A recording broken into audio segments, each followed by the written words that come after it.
আকাশবাণী খবর পড়ছি চঞ্চল ভট্টাচার্য। প্রথমে বিশেষ বিশেষ খবর। প্রধানমন্ত্রী বলেছেন, নবরাত্রির সূচনা লগ্নে আজ থেকে দেশজুড়ে পণ্য পরিষেবা করের পরিবর্তিত হার কার্যকর হচ্ছে। তিনি আজ ত্রিপুরা ও অরুণাচল প্রদেশ সফরকালে একগুচ্ছ উন্নয়নমূলক প্রকল্পের শিলান্যাস ও উদ্বোধন করবেন। দেশজুড়ে আজ নবরাত্রি উৎসবের সূচনা হচ্ছে। নেপালের প্রধানমন্ত্রী সেদেশের হিংসাত্মক প্রতিবাদ কর্মসূচির তদন্ত করতে একটি কমিটি গঠন করেছেন। এশিয়া কাপ ফুটবলের সুপার 4 পর্বে ভারত পাকিস্তানকে 6 উইকেটে হারিয়ে দিয়েছে। আসছি বিস্তারিত খবরে। নবরাত্রির সূচনা লগ্নে আজ থেকে দেশজুড়ে পণ্য পরিষেবা করের পরিবর্তিত হার কার্যকর হচ্ছে। এই আবহে প্রধানমন্ত্রী নরেন্দ্র মোদী জিএসটি বাচেত উৎসব সূচনার ঘোষণা করেছেন। এর মধ্য দিয়ে দেশের কর ব্যবস্থার নতুন এক অধ্যায়ের সূচনা হলো। প্রধানমন্ত্রী একে সহজ সরল স্বচ্ছ ও নাগরিক বান্ধব বলে অভিহিত করেছেন। অত্যাবশ্যক পণ্য ও পরিষেবার ক্ষেত্রে বাড়তি করের বোঝা কমিয়ে পরবর্তী প্রজন্মের সংস্কার নাগরিকদের প্রত্যক্ষ স্বস্তি এনে দেবে। নতুন কর ব্যবস্থায় 4টি ধাপের পরিবর্তে 5 ও 18% দুটি ধাপ রাখা হয়েছে। নিত্য প্রয়োজনীয় জিনিস, ওষুধ, স্বাস্থ্য বীমা সহ একাধিক ক্ষেত্রে জিএসটি হ্রাস এবং অথবা মকুব করা হয়েছে। জাতির উদ্দেশ্যে এক ভাষণে গতকাল প্রধানমন্ত্রী বলেন, পরবর্তী প্রজন্মে জিএসটি সংস্কার কার্যকর হওয়ার মাধ্যমে এক দেশ এক করের স্বপ্ন বাস্তবায়িত হবে।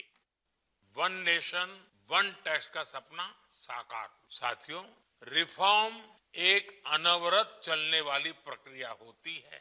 जब समय बदलता है, देश की जरूरत बदलती है, तो नेक्स्ट जनरेशन रिफॉर्म भी उतने ही आवश्यक होते हैं। इसलिए देश की वर्तमान जरूरतों और भविष्य के सपनों को देखते हुए जीएसटी के ये नए रिफॉर्म्स लागू हो रहे हैं।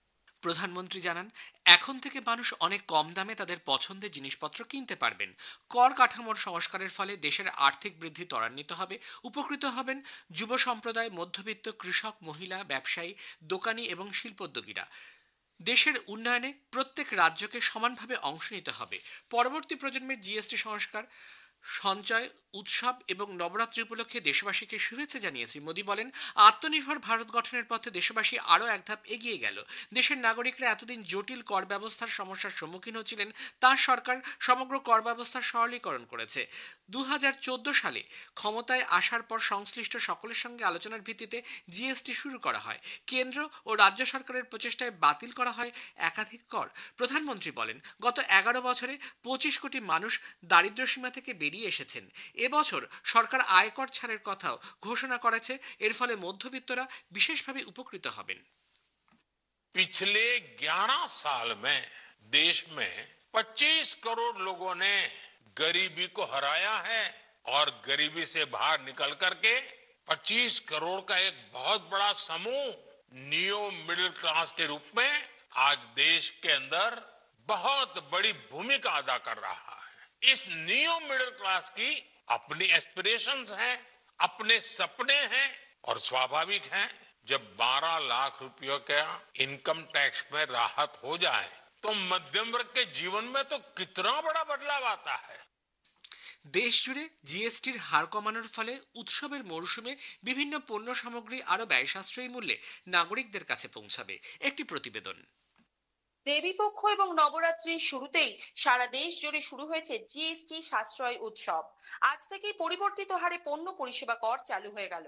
শ্যাম্পু, টুথপেস্ট, ব্রাশ, সাবান, ঘি, মাখন, চিজ, পাউরুটি, দুধ, ছানা, পনির, সোয়া মিল্ক, চা, কফি, প্যাকেটজাত ডাবের জল এবং জুস, পাস্তা, নুডলস, চানাচুর এবং জলের বোতলের মতো বিভিন্ন নিত্য প্রয়োজনীয় জিনিসের দাম আজ থেকেই কমছে। একই সঙ্গে দাম কমছে বহু ওষুধের। বিভিন্ন জীবনদায়ী ওষুধে সম্পূর্ণরূপে প্রত্যাহার করে নেওয়া হয়েছে জিএসটি। স্কুল পড়ুয়াদের স্বার্থে খাতা, ম্যাপ, পেন্সিল, রাবার, শার্পনার, রং পেন্সিলের দাম কমছে। কৃষকদের জন্য কমছে কৃষি সরঞ্জামের দামও। রেল মন্ত্রক ইতোমধ্যেই ঘোষণা করেছে তাদের রেলনির জলের বোতলের দাম আজ থেকে 15 টাকার পরিবর্তে 14 টাকায় বিক্রি করা হবে। দাম বাড়ছে বিলাসবহুল গাড়ি, 350 সিসির ওপর motorcycle, private jet, racing car, তামাকজাত দ্রব্য, পান মশলা এবং কার্বনযুক্ত পানীয়ের। একটি দোকানের মালিক জানালেন, জিএসটি হার কমায় তাদের সঙ্গে সঙ্গে উপকৃত হবেন ক্রেতারাও। দোকানে আমরা দুধ, ছানা, পনির, কনডেন্স মিল্ক, বাটার ইত্যাদি আমরা বিক্রি করি। আজ থেকে এই যে নতুন হারে যে জিএসটি হচ্ছে, এই জন্য কাস্টমার এবং আমরা দোকানদার দুজনেই উপকৃত হব সমানভাবে। সরকার নির্দেশ দিলেও বহু ছোট বিক্রেতার কাছে এখনো নতুন দামের সূচি না পৌঁছানোয় বিভ্রান্ত হচ্ছেন ক্রেতা বিক্রেতা উভয়ই। পরিবর্তিত জিএসটি হার নিয়ে যে কোনো ধরনের অভিযোগ জানানোর জন্য হেল্পলাইন চালু করেছে কেন্দ্র। জাতীয় ক্রেতা সুরক্ষা হেল্পলাইনের ইনগ্রাম পোর্টালে আলাদা করে এই ব্যবস্থা রাখা হয়েছে। কাশলিন নাহার, আকাশবাণী সংবাদ, কলকাতা। কেন্দ্রীয় স্বরাষ্ট্রমন্ত্রী অমিত শাহ বলেছেন, আত্মনির্ভর ভারতের লক্ষ্য অর্জনে পরবর্তী প্রজন্মের জিএসটি সংস্কার গুরুত্বপূর্ণ ভূমিকা পালন করবে। তথ্য সম্প্রচার মন্ত্রী অশ্বিনী বৈষ্ণব বলেছেন, জিএসটি সংস্কার কার্যকর করে প্রধানমন্ত্রী এক ঐতিহাসিক সিদ্ধান্ত নিয়েছেন। প্রধানমন্ত্রী নরেন্দ্র মোদী আজ ত্রিপুরা ও অরুণাচল প্রদেশ সফর করবেন। ত্রিপুরায় গোমতী জেলার উদয়পুরে মাতাবাড়িতে ত্রিপুরা সুন্দরী মন্দির চত্বরের উন্নয়নমূলক কাজের উদ্বোধন করবেন তিনি। কেন্দ্রীয় সরকারের প্রসাদ প্রকল্পের আওতায় এই কাজ করা হবে। 51টি শক্তিপীঠের অন্যতম এই মন্দিরের জন্য নতুন রাস্তা তৈরি ছাড়াও 3 তলা একটি বাড়ি, ধ্যানকক্ষ সহ পর্যটকদের জন্য বিভিন্ন সুযোগ সুবিধার ব্যবস্থা করা হবে। শ্রী মোদী অরুণাচল প্রদেশের ইটানগরে 2টি জলবিদ্যুৎ প্রকল্পের শিলান্যাস করবেন। এগুলি নির্মাণে ব্যয় হবে 3700 কোটি টাকা। তাওয়াংয়ে একটি অত্যাধুনিক কনভেনশন সেন্টারেরও ভিত্তিপ্রস্তর স্থাপন করবেন তিনি। এছাড়াও যোগাযোগ, স্বাস্থ্য, অগ্নিসুরক্ষা, কর্মরত মহিলাদের জন্য হস্টেল সহ 1290 কোটি টাকার একগুচ্ছ প্রকল্পের সূচনা করবেন তিনি। 9 দিনব্যাপী নবরাত্রি উৎসব আজ থেকে শুরু হবে। দেবী দুর্গা এবং তার 9 অবতারের পুজোর জন্য নিবেদিত নবরাত্রির অর্থ সংস্কৃত ভাষায় 9 রাত।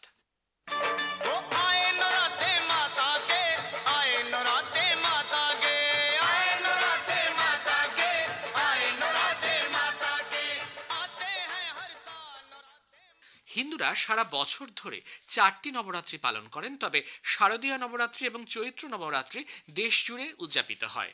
জম্মু কাশ্মীরের কাটরায় ত্রিকুট পাহাড়ে চূড়ায় অবস্থিত শ্রী মাতা বৈষ্ণোদেবীর মন্দিরে আজ থেকে শুরু হচ্ছে পবিত্র নবরাত্রি উৎসব।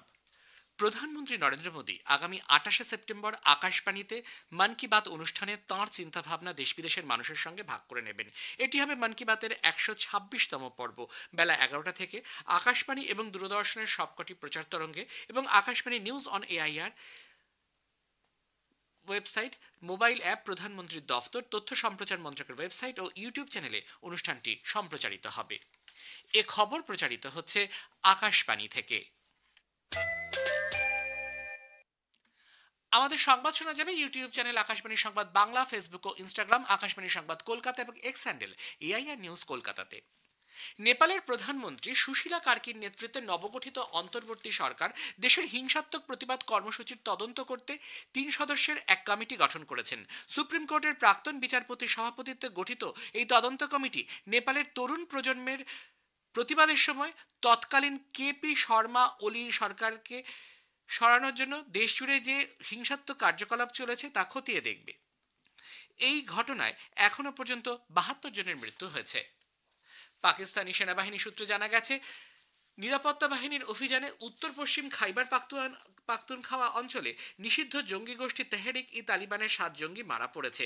গোপন সূত্রে পাওয়া খবরের ভিত্তিতে পাকিস্তানের দক্ষিণ ওয়াজিরিস্তানের সীমান্তবর্তী ডেরা ইসমাইল খান জেলায় গত শনিবার এই অভিযান চালায় সেদেশের নিরাপত্তা বাহিনী। মার্কিন রাষ্ট্রপতি ডোনাল্ড ট্রাম্পের H-1B ভিসা আবেদনের জন্য বার্ষিক $1 লক্ষ ফি ঘোষণার পর ওয়াশিংটনে ভারতীয় দূতাবাস নাগরিকদের জন্য একটি জরুরি সহায়তা নম্বর প্রকাশ করেছে। সামাজিক মাধ্যমে এক বার্তায় দূতাবাস জানিয়েছে যে জরুরি সহায়তার জন্য নাগরিকরা +1 202 550 9931 এবং হোয়াটসঅ্যাপে কল করতে পারেন।